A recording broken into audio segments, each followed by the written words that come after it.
Nigerian military, not only Nigerian military, the military morale is trying to step into our over-dilapidated justice system. Our zero tolerance to corruption is going to what? Revive the more. If the NAF, if the military could actually step into what Tinubu has done to call democracy, which of course everybody knows is kleptocracy.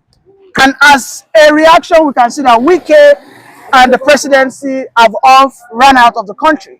We saw Wike immediately run to Milan, you know, and we also saw Tinubu. Yes, we also saw Tinubu has been silent. You know, I mean, it seems that the Nigeria Air Force, or shall I say the Nigerian Army, are probably thinking, keeping out the corruption that is going on in this civilian demonstration of grace. What's your reaction? And there's no way they could actually mob it up all. There are many angles where still remain untouched. The action of the NFA at Ikeja discourse, that's what we are talking about. The discourse, the angle of Nigerian National Electricity Power Authority, NEPA. There was long-time power failure at NAF, Nigerian Air Force Base, Ikeja, for a very long time, which prompted the action taken by the NAF officers yesterday. And everywhere went silent. Why? They are the one holding the guns. They are the one holding the security. The security of the entire country is on their hands. That's why nobody, even some, I think Sanwo-Olu Island interfered. I think so. Sanwo-Olu, Lagos State governor. Because if you allow those officers, it will escalate from there. So the angle where I'm looking at it is that the army, Nigeria Air Force Base under Nigerian military, this is where you could get, let me say, what it is called, let me say, morale. Respect is morale. Discipline is morale. Nigerian military, not only Nigerian military, the military morale is trying to step into our over-dilapidated justice system. Our zero tolerance to corruption is going to what? Revive the more. If the NAF, if the military could actually step into what Tinubu has done to call democracy, which of course everybody knows is kleptocracy. Kleptocracy and yahutocracy is what is thriving on now in Tinubu administration. No organ, no department of federal government of Nigeria under Tinubu is working. Everywhere is down with corruption. The reverse is the opposite. The opposite is the reverse. Look at a whole NAF. Look at a whole military barrack. They actually extended it into their office. That establishment, that institution is untouchable, should be untouchable when you talk about corruption. And we are into what? Civilian regime. What do you want them to do? One day they will ransack everybody. Automatic coup d'etat. Don't you know that if the NAF decide to take over the office of the governor here, no, they will do that at Alausa. I'm telling you, it is a question of phone call. It will start walking around Oyo, Osun State, and the rest of them. I'm telling you the truth. That's it. It is the military that can get real order needed in this administration. We need order. We need peace be restored. We need zero tolerance to corruption. We need our justice system, that's legal system, to be working. We need the Department of Legislature not to be turned into what? A sectarian court. Look at what is going on. They are sectarians because Akpabio has won a victory of injustice over justice. How could you just see what is happening now and you are telling me that the military will not come to at least enforce some orders, rules and regulations themselves? Because we're not getting it right. At the discourse, they run away. You can just exchange. Yeah, we saw them flying fences. Yes, and even they took away, they went away with their vehicle that belongs to power holding, company of Nigeria. That's formerly NEPA. So they are the one, they are the display, they are the one that can maintain high morale in any government. What I mean by high morale is military discipline. Civilians are supposed to be disciplined too. So the disciplinarian, as I call Nigerian military, soldiers, NAF, they actually prove whom they are to the power holding company of Nigeria yesterday. They think as they do it to the civilians, they continue doing it as well to the police or the military forces of this country. That's why they went there with gun. Action speaks louder than voice. And you can see the weapon on their hands. They hold the life and they hold death on their hand. That's why you see the discourse officers of power holding company of Nigeria huddling fences. Some took to their heel from the exit or the entrance, that's the gate, and they disappear into the air. But to my surprise, we have now discovered that the NEPA officials have restored the light in the NAF headquarters. I mean, it is a show of how the military can actually tackle corruption. Thank you. Because we saw also how Tinubu is moving around with a very large number of convoy when our young women in Enugu State are currently being raped and killed by Fulani military soldiers, officers who are supposed to be tackling insecurity and securing the son of the president, even when it does not hold any official position. Yes. Yeah, my reaction is that, like I told you earlier, that what happened in Enugu State, that's whereby headers are killing the Enugu indigenous farmers in their various farmland in their large number.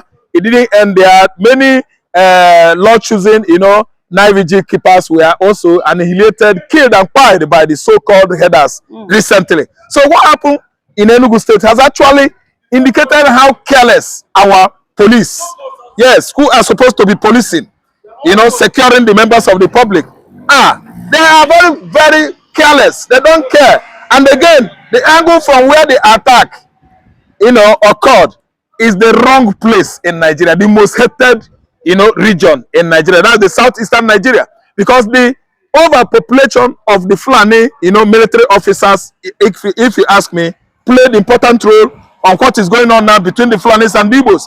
Because the Fulani herders, they are there using their animals, grazing, killing farmers, killing everybody in the community, localities, and even in the farmland.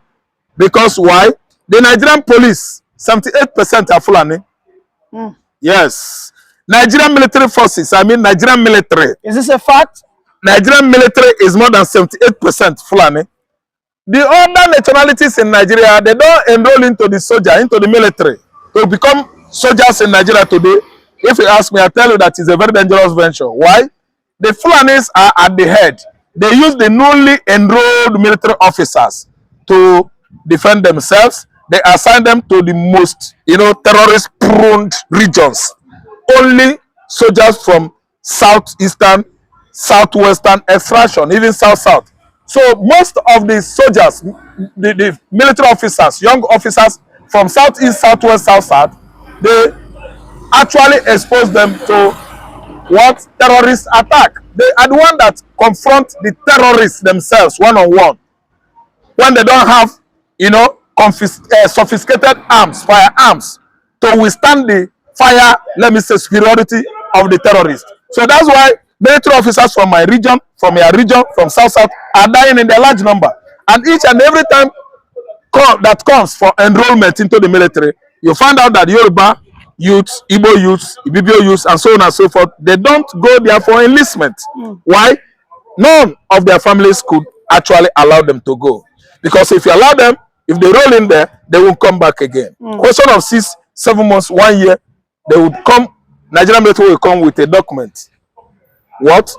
He is gone. So what I'm trying to say is that it is not favorable for the southern youths, being enlisted into Nigerian military forces. Fulani is still in control, and the government of the day is not doing anything about it. Tinubu has been cited, recently moving with heavily security men, many convoys with soldiers, police, while the Fulani headers, killer headers, are busy having field day at the forest of Ondo, at the forest of Enugu, at the forest of Ebonyi State, Anambra, so on and so forth. They are giving attention to things that don't matter. It is things that matters that they don't give attention to. Securing southeastern Nigerian farmland, forest, securing southern west forest and highland, Yoruba highland, should be, the utmost aim of this our military, personnel or institution. But they turn their back on things that are very, very tribal. Instead, they embrace tribalities. Well, the women who protested yesterday in Eyamufu were caught chanting Simon Ekpa, Mazin Nandikano should be released. Yes. That it is the absence of these men that has allowed the Fulani rats to prevail over them. That when the cat was alive or was around, the cats actually ran into their holes. Yes. You agree with those women? Yeah, the cats scared the rats into their various holes, and Samonekpa and then the Kano actually is the beginning of the Fulani headers killers wisdom. That's why I'm telling you that Nigerian military men, they are waste of energies. They are they epitomize shame, engross inequality, injustice in Nigeria. Look at military men supporting headers that are killing Nigerians. Such has never happened in the political history of Nigeria. I could remember so vividly during the era of the military. They don't worship religious bigotry. They don't bow to tribal bigotry. They don't bow to whatever ethnic division at least might offer in Nigeria then. If it occurred, you will see our military, they will come out en masse under 24 hours. No crisis. They will stop it. Yes, this is Nigerian military. Where in the past, today, recently, we've seen an administration that runs straight 8 years, devoid of what? Justice, devoid of what? Morality, devoid of at least sanity in our military system. What are you talking about? I'm talking about Muhammad Buhari, and the act is getting worse now. Tinubu continued from where Buhari stopped. That's why I'm saying this morning that Tinubu has actually killed Nigerian democracy. Are you saying Tinubu is also pushing bigotry? Yes, bigotry. Tinubu is at the head of it. As same of bigotry. Look at the release of Igbowo. Igbowo is from Yoruba region, and Nnamdi Kanu is from Igbo. He released Igbowo, living in Nnamdi Kanu there. If you ask him, he will tell you that it's Igbo man that is holding Nnamdi Kanu. That is one of the most, let me use the word, stupidest, if there's a word like that, thing I have ever heard in the recent time. That Igbo man is the one holding his son. I've never had such stupid, excuse in the recent time. It has never occurred.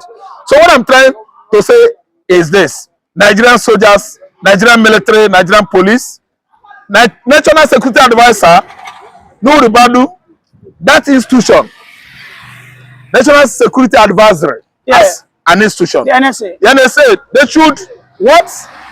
Bury their faces in shame. Shame unto them. They are killing and killing Igbo youths that are protecting their fathers and their mothers in the farmland in Enugu.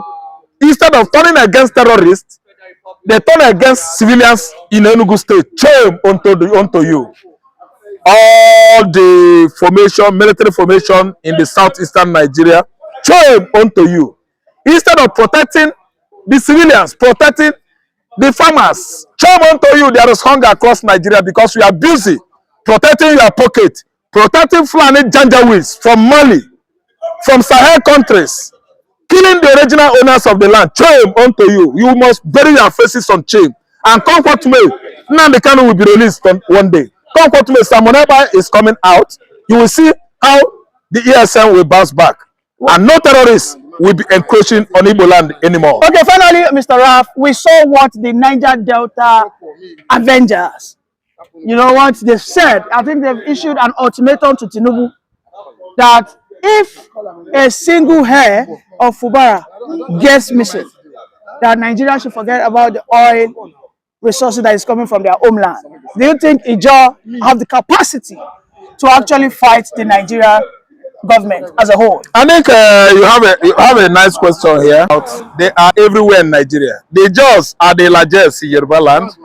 The Ijaws are a Sabo in Igbo land. We Anambra people, we call them a Sabo. They are along all over River Anambra, Ezu River, and so on and so forth. They are a Sabo people and they speak Igbo. Then you have the Ijaws in River State, in Calabar, Cross River. They are Ijaw by name. They are Calabari. They have many names. They live along the sea, along the river. That's what I mean by coral life. The Ijaws are all over Nigeria. They have strengths. Ijaws are in Yoruba land, Elaje. Ijaws, if care is not taken, go and check Arugungu River. River Kaduna and so on and so forth. Katsina, Ala, Benue, River Benue. They are everywhere. Lokoja, they are there. They have strength.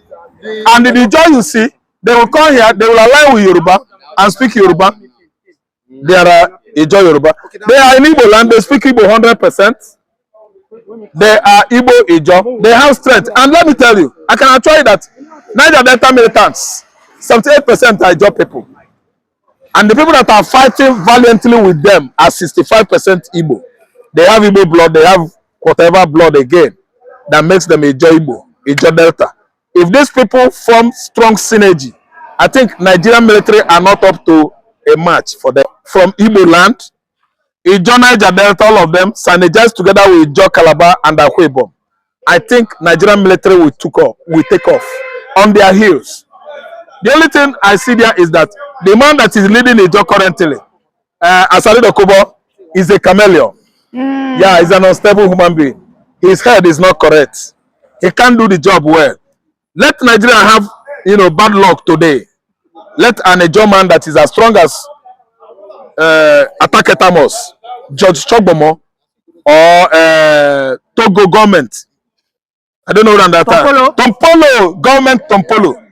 Okay, if the leadership come from this axis, abandoning Asari Dokubo, okay, Nigeria will run away. Nigerian military soldier will not be up to a match to them. Forget about aerial attack. They will be bringing our aircraft down because we don't want to do the needful. I don't even understand. Fubara issue, Fubara Wike issue is what is bringing back Niger Delta militancy. Because Tinubu is a man, I believe, that he wants to play his role and become Jagaban. Jagaban, this is not time for Jagabanism. You should abandon Jagabanism of 18 and face these boys. Know how to bring peace in River State. A governor that rules straight 8 years want to come back and rule again. That is Wike, a man of thorough insanity. You should not play politics with Wike. Allow people that has given Fubara a mandate. Let the mandate be. Even this time around, if you ask me, I will tell you that Fubara and Wike, they are reaping what they sow. Because Kama, everybody thinks is from India. Kama is from everywhere, all over the world. Lot of Kama has caught up with Wike and Fubara, and that is why you have this kind of fire of antagonism and animosity burning in River State today. They rig in Fubara. I mean Wike, the super master rigger, and Fubara seized a mandate the Riverines gave to Labour Party gubernatorial faithful or candidate. Today it has begun to play back on Fubara and Wike. It was a stolen mandate. That's why antagonisms, political crisis, political hostilities from all angles of River State are springing up right away. God is paying back Wike the seed of accord he sowed in 2023 during River State gubernatorial governorship election. I am announcing to Wike, you can never prevail over Fubara. Fubara is from Ijo. They are Ijo people that have never been able to handle the political leadership as governors of that state. Could be in the past Amechi, Chibuike, or else Nemesis could catch up with you. Thank you very much for that brilliant submission, Mazira. You're welcome.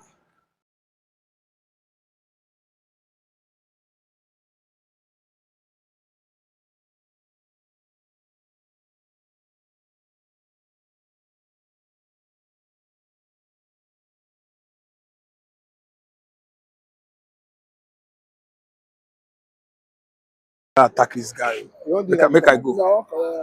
Make I see you guys and talk. Let me go and tackle that guy. Okay, my phone. Hey, what he did is not good now. That's your mind.